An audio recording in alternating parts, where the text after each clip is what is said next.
नमस्कार, आप देख रहे हैं तेज खबर 24 और वक्त है खबरों का।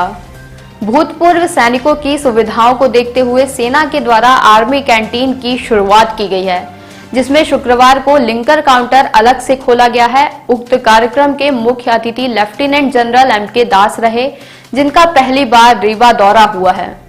कार्यक्रम में कलेक्टर मनोज पुष्प, पुलिस अधीक्षक नवनीत भसीन और सेना के रिटायर्ड जवानों के साथ कैंटीन के कर्मचारी मौजूद रहे। कैंटीन का शुभारंभ करने के बाद लेफ्टिनेंट कर्नल एम.के. दास ने कहा कि रीवा में कैंटीन शुरू हो जाने से हमारे भूतपूर्व सैनिक और उनके आश्रितों को अच्छी सुविधाएं मिल सकेंगी।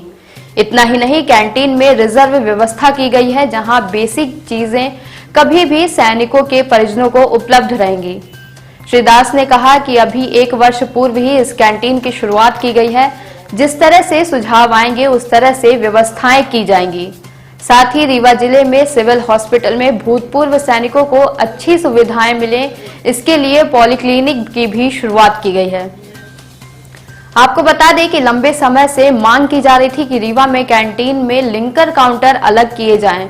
भूतपूर्व सैनिकों की मांग को देखते हुए उक्त सुविधाएं शुरू कर दी गई हैं। जो एट द एंड जो ग्रॉसरीज होती है वो at the end of the month खत्म हो जाती है, इसको लेकर क्या और सिस्टम एक्टिवेट करेंगे आप? तो हमारी जो ये सच है कि किसी समय जब सामान आने की, क्योंकि यहाँ पर जो सामान आता है थोड़ा दूर से आता है, और लेकिन एक ज़रूर है कि एक रिज़र्व की व्यवस्था यहाँ पर इस कैंटीन में की जा रही है, जिससे कि हम उनको, जबकि हमारे किसी भी समय माह में हमारे भूतपूर्व सैनिक आएँ तो उनको ऐसा बेसिक जो ज़रूरत चीज़ें ज़रूरी मिल सकें। आपको ये भी मालूम है कि जहाँ तक लिकर की बात है वो तो ऑथराइजेशन की बात है, वो आपका फिक्स कोटा है। इसके अलावा जो बेसिक सामान है अब ये व्यवस्था की जा रही है और इसको सुचारू रूप से काफ़ी चलाया जा रहा है। अभी ये अनुभव हमारा 1 साल का ही है, लगभग 1 साल का ही है। तो आने वाले समय में हमारे भूतपूर्व सैनिक जैसे और भी सुझाव आते हैं, जैसे लिकर काउंटर का आया, उसी हिसाब से आगे आने वाले समय में और भी बेहतर सुविधा देने की कोशिश की जाएगी। सर, हेल्थ केयर इंडस्ट्री बहुत बड़ा रोल प्ले करता है वेटरन्स को लेकर। आपका क्या टाई अप है फ्यूचर में जो वेटरन्स को हेल्थ केयर तो रीवा में प्रोवाइड किया जाएगा? इस वक्त मैं कहूँगा कि हमारा जो पॉलीक्लिनिक है, जो मुझे बताया गया है, वो एक अच्छा काम कर रहा है। लेकिन आने वाले समय में हमारी ये कोशिश होगी कि रीवा में हम ज़्यादा से ज़्यादा सिविल हॉस्पिटल को एम्पैनल कर सकें।